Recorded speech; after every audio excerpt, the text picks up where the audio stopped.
Jesús fue de su casa de Nazaret a Galilea para ser bautizado por el profeta Juan. Respetamos todos tus logros y entendemos su importancia. Pero, ¿hasta qué punto estás dispuesto a aceptar nuestras leyes? Nos han dicho que curaste a un enfermo en sábado. ¿Quieres que nuestro pueblo no descanse el sábado? Si uno de vosotros tuviera una oveja que hubiera caído en un pozo en sábado, ¿es que no iría a sacarla?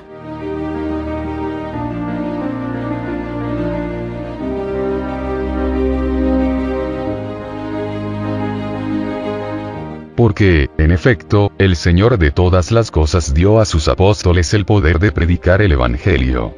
Por ellos hemos conocido la verdad, me refiero a la doctrina del Hijo de Dios. A ellos el Señor les dijo: quien os oye a vosotros, a mí me oye. Y quien os desprecia, a mí es a quien desprecia, y a aquel que me envió. Nosotros no hemos conocido la economía de nuestra salvación, sino por aquellos a través de los cuales el Evangelio ha llegado hasta nosotros. Ellos primero lo proclamaron, después por voluntad de Dios nos lo transmitieron por escrito para que fuese columna y fundamento de nuestra fe. Cuando lleguéis a un pueblo, quedaos con quien sea digno de acogeros. Y si en algún sitio no os reciben o no os escuchan, sacudíos el polvo de los pies a Dios. El día del juicio les irá mejor a Sodoma y Gomorra que a ese lugar. Os envío como ovejas entre lobos. Sed sabios como las serpientes y mansos como las palomas. Y no es justo afirmar que ellos predicaron antes de tener el conocimiento perfecto, como algunos se atreven a decir gloriándose de corregir a los apóstoles. Pues una vez resucitado de entre los muertos los revistió con la virtud del Espíritu Santo que vino de lo alto. Ellos quedaron llenos de todo y recibieron el perfecto conocimiento.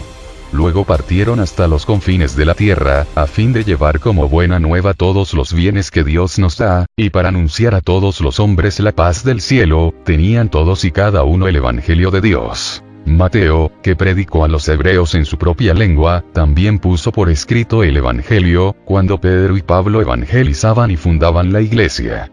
Una vez que estos murieron, Marcos, discípulo e intérprete de Pedro, también nos transmitió por escrito la predicación de Pedro. Igualmente Lucas, seguidor de Pablo, consignó en un libro el evangelio que éste predicaba. Por fin Juan, el discípulo del Señor que se había recostado sobre su pecho, redactó el evangelio cuando residía en Éfeso. Y todos ellos nos han transmitido a un solo Dios creador del cielo y de la tierra anunciado por la ley y los profetas, y a un solo Cristo Hijo de Dios. ¿Quién dice que soy la gente de Galilea? Unos que Juan el Bautista no creen que Juan esté muerto. Saben que está muerto, lo saben. Pero dicen que eres Juan el Bautista resucitado. Sí. Oí a uno decir que eras Elías, salido de la tumba. Otros dicen que eres Jeremías o Ezequiel. ¿Y vosotros quién decís que soy?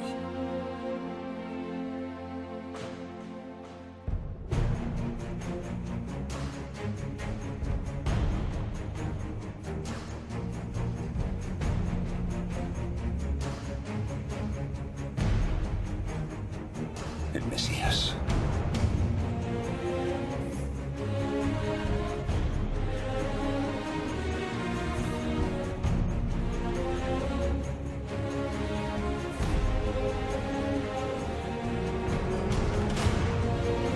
El Hijo de Dios vivo. Pero si alguien no está de acuerdo con ellos, desprecia por cierto a quienes han tenido parte con el Señor, desprecia al mismo Cristo Señor, y aun al Padre, y se condena a sí mismo, porque resiste a su salvación, cosa que hacen todos los herejes. Porque al usar las escrituras para argumentar, la convierten en fiscal de las escrituras mismas, acusándolas, o de no decir las cosas rectamente o de no tener autoridad, y de narrar las cosas de diversos modos. No se puede en ellas descubrir la verdad si no se conoce la tradición. Porque, según dicen, no se transmitiría la verdad por ellas sino de viva voz, por lo cual Pablo habría dicho: hablamos de la sabiduría entre los perfectos, sabiduría que no es de este mundo. Y cada uno de ellos pretende que esta sabiduría es la que él ha encontrado, es decir, una ficción, de modo que la verdad se hallaría dignamente unas veces en Valentín, otras en Marción, otras en Cerinto, finalmente estaría en Basílides, o en quien disputa contra él, que nada pudo decir de Salvífico. Pues cada uno de estos está tan pervertido que no se avergüenza de predicarse a sí mismo, depravando la regla de la verdad.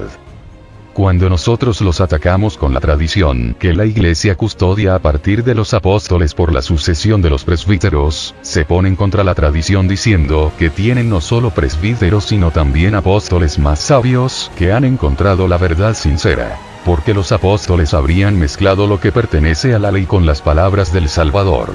Y no solamente los apóstoles, sino el mismo Señor habría predicado cosas que provenían a veces del demiurgo, a veces del intermediario, a veces de la suma potencia. En cambio ellos conocerían el misterio escondido, indubitable, incontaminado y sincero. Esto no es sino blasfemar contra su Creador. Y terminan por no estar de acuerdo ni con la tradición ni con las Escrituras. Contra ellos luchamos, oh dilectísimo.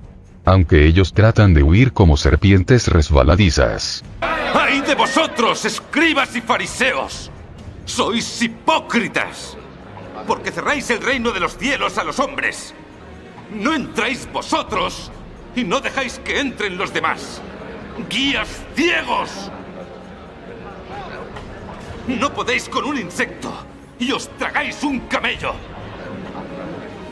Os inclináis ante la letra de la ley y violáis el corazón de la ley.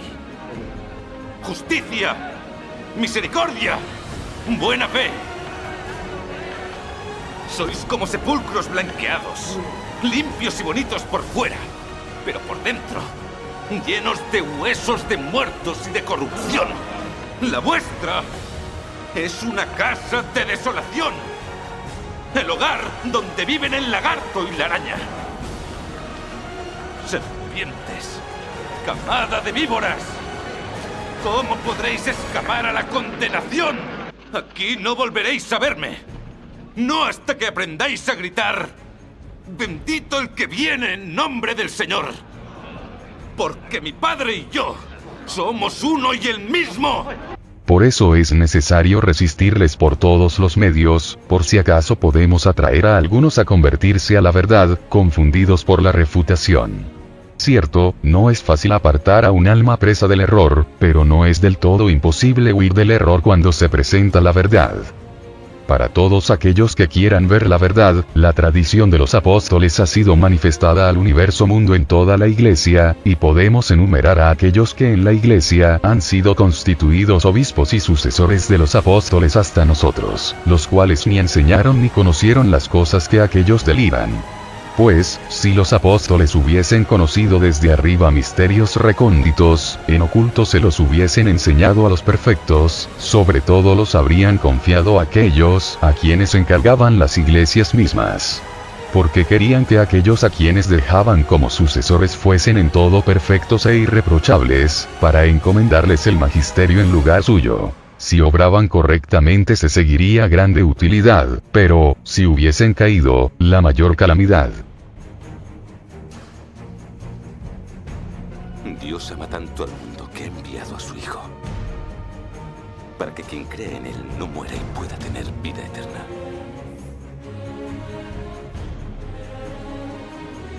Ha enviado a su Hijo al mundo no para condenarlo, sino para que se salve a través de él. Pero como sería demasiado largo enumerar las sucesiones de todas las iglesias en este volumen, indicaremos sobre todo las de las más antiguas y de todos conocidas, la de la iglesia fundada y constituida en Roma por los dos gloriosísimos apóstoles Pedro y Pablo, la que desde los apóstoles conserva la tradición y la fe anunciada a los hombres por los sucesores de los apóstoles que llegan hasta nosotros. Así confundimos a todos aquellos que de un modo o de otro, o por agradarse a sí mismos o por vanagloria, o por ceguera o por una falsa opinión, acumulan falsos conocimientos. Es necesario que cualquier iglesia esté en armonía con esta iglesia, cuya fundación es la más garantizada, me refiero a todos los fieles de cualquier lugar, porque en ella todos los que se encuentran en todas partes han conservado la tradición apostólica. Luego de haber fundado y edificado la iglesia, los beatos apóstoles entregaron el servicio del episcopado a Lino. A este Lino lo recuerda Pablo en sus cartas a Timoteo. Anacleto lo sucedió. Después de él, en tercer lugar desde los apóstoles, Clemente heredó el episcopado, el cual vio a los beatos apóstoles y con ellos confirió, y tuvo ante los ojos la predicación y tradición de los apóstoles que todavía resonaba. Y no él solo, porque aún vivían entonces muchos que de los apóstoles habían recibido la doctrina. En tiempo de este mismo Clemente, suscitándose una disensión no pequeña entre los hermanos que estaban en Corinto, la Iglesia de Roma escribió la carta más autorizada a los corintos, para congregarlos en la paz y reparar su fe, y para anunciarles la tradición que poco tiempo antes había recibido de los apóstoles, anunciándoles a un solo Dios soberano universal, creador del cielo y de la tierra, plasmador del hombre, que hizo venir el diluvio, y llamó a Abraham, que sacó al pueblo de la tierra de Egipto, que habló con Moisés, que dispuso la ley, que envió a los profetas, que preparó el fuego para el diablo y sus ángeles. La Iglesia anuncia a este como el Padre de nuestro Señor Jesucristo, a partir de la Escritura misma, para que, quienes quieran, puedan aprender y entender la tradición apostólica de la Iglesia, ya que esta carta es más antigua que quienes ahora enseñan falsamente y mienten sobre el demiurgo y hacedor de todas las cosas que existen. Yo he venido a este mundo a dar la vista a quienes no pueden ver.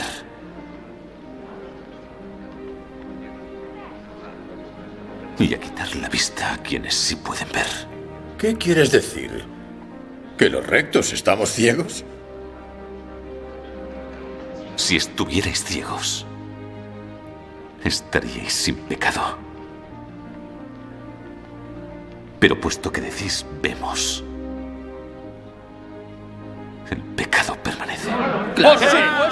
A Clemente sucedió Evaristo, a Evaristo Alejandro, y luego, Sexto a partir de los apóstoles, fue constituido Sixto. Enseguida Telésforo, el cual también sufrió gloriosamente el martirio. Siguió Higinio, después Pío, después Aniceto. Habiendo Sótero sucedido a Aniceto, en este momento Eleuterio tiene el 12º lugar desde los apóstoles. Por este orden y sucesión ha llegado hasta nosotros la tradición que inició de los apóstoles. Y esto muestra plenamente que la única y misma fe vivificadora que viene de los apóstoles ha sido conservada y transmitida en la Iglesia hasta hoy. Policarpo no solo fue educado por los apóstoles y trató con muchos de aquellos que vieron a nuestro Señor, sino también por los apóstoles en Asia, fue constituido obispo de la iglesia en Esmirna. A él lo vimos en nuestra edad primera, mucho tiempo vivió, y ya muy viejo, sufriendo el martirio de modo muy noble y glorioso, salió de esta vida.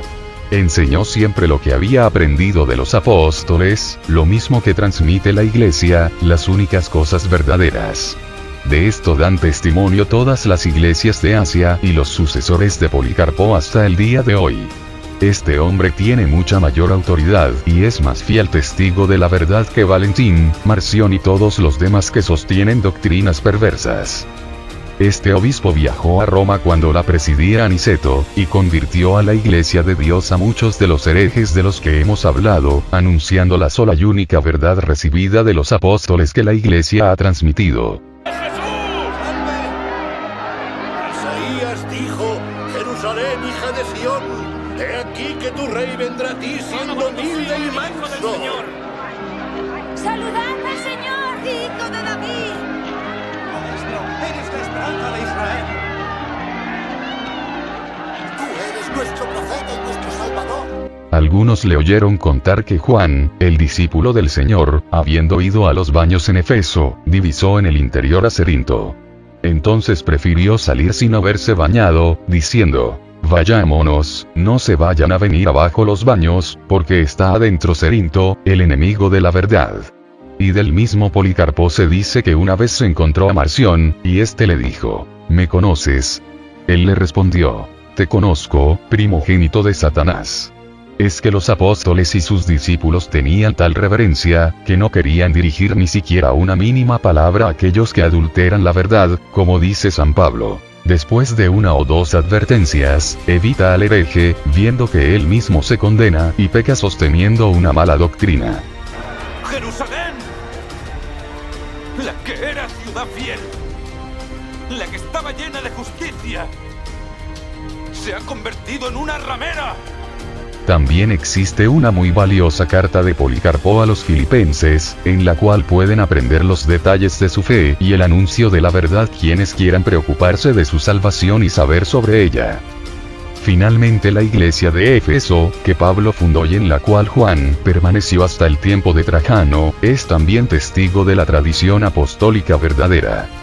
Siendo, pues, tantos los testimonios, ya no es preciso buscar en otros la verdad, que tan fácil es recibir de la iglesia, ya que los apóstoles depositaron en ella, como en un rico almacén, todo lo referente a la verdad, a fin de que cuantos lo quieran saquen de ella el agua de la vida. Esta es la entrada a la vida. Todos los demás son ladrones y bandidos. Por eso es necesario evitarlos, y en cambio amar con todo afecto cuanto pertenece a la iglesia, y mantener la tradición de la verdad. Este es el pan de la vida.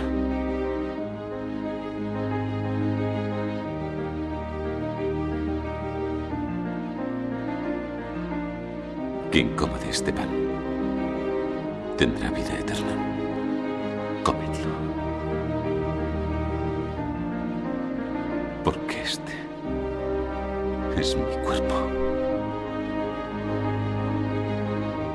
Hacedlo en memoria mía. Entonces, si se halla alguna divergencia aún en alguna cosa mínima, ¿no sería conveniente volver los ojos a las iglesias más antiguas, en las cuales los apóstoles vivieron, a fin de tomar de ellas la doctrina para resolver la cuestión, lo que es más claro y seguro? Incluso si los apóstoles no nos hubiesen dejado sus escritos, no hubiera sido necesario seguir el orden de la tradición que ellos legaron a aquellos a quienes confiaron las iglesias. Muchos pueblos bárbaros dan su asentimiento a esta ordenación, y creen en Cristo, sin papel ni tinta en su corazón, tienen escrita la salvación por el Espíritu Santo, los cuales con cuidado guardan la vieja tradición, creyendo en un solo Dios demiurgo del cielo y de la tierra y de todo cuanto se encuentra en ellos, y en Jesucristo su Hijo, el cual, movido por su eminentísimo amor por la obra que fabricó, se sometió a ser concebido de una virgen, uniendo en sí mismo el hombre y a Dios. Sufrió bajo Poncio Pilato, resucitó y fue recibido en la luz. Y veréis al Hijo del Hombre sentado a la derecha del poder de Dios. Escucha, oh Israel. El Señor nuestro Dios. El Señor es uno.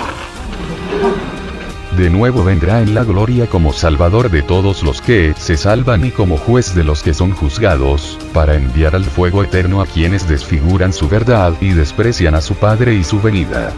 Cuantos sin letras creyeron en esta fe, son bárbaros según nuestro modo de hablar. Pero en cuanto a su juicio, costumbres y modo de vivir, son por la fe sapientísimos y agradan a Dios, al vivir con toda justicia, castidad y sabiduría. Si alguien se atreviese a predicarles lo que los herejes han inventado, hablándoles en su propia lengua, ellos de inmediato cerrarían los oídos y huirían muy lejos, pues ni siquiera se atreverían a oír la predicación blasfema. De este modo, debido a la antigua tradición apostólica, ni siquiera les viene en mente admitir razonamientos tan monstruosos. El hecho es que, entre ellos, los herejes, no se encuentra ni iglesia ni doctrina instituida. Porque antes de Valentín no hubo valentinianos, ni antes de Marción marcionitas. No existían en absoluto las demás doctrinas perversas que arriba describimos, antes de que sus iniciadores inventaran tales perversidades.